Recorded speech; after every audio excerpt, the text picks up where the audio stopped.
আমাদের প্রিয় নবী মুহাম্মদ সাল্লাল্লাহু আলাইহি ওয়াসাল্লাম বলেছেন, সেই লোকের রোজা হবে না যে আগের রাতে রোজা রাখার নিয়ত করেনি। তাহলে রোজা রাখতে গেলে নিয়ত করাটা এটা আবশ্যিক।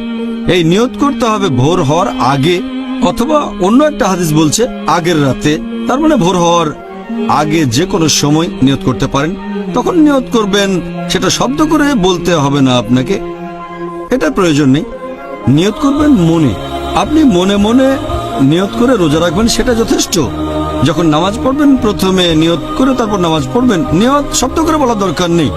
একইভাবে আপনাকে বলতে হবে না যে রোজা রাখার নিয়ত করলাম। তবে অনেক মুসলিম আছে যারা আরবিতে কিছু দোয়া বানিয়েছে অথবা অন্য কোনো ভাষাতে, যে আমি রোজা থাকবো আগামীকাল ইত্যাদি ইত্যাদি। এগুলো কোনো সহিহ হাদিসে আপনারা পাবেন না। আমাদের নবীও এ ধরনের কিছু বলে যাননি, সাহাবীগণও বলেননি। তাই মনে মনে নিয়ত করেন, সেটা যথেষ্ট। সাহরির জন্য কোনো নির্দিষ্ট দোয়া নেই।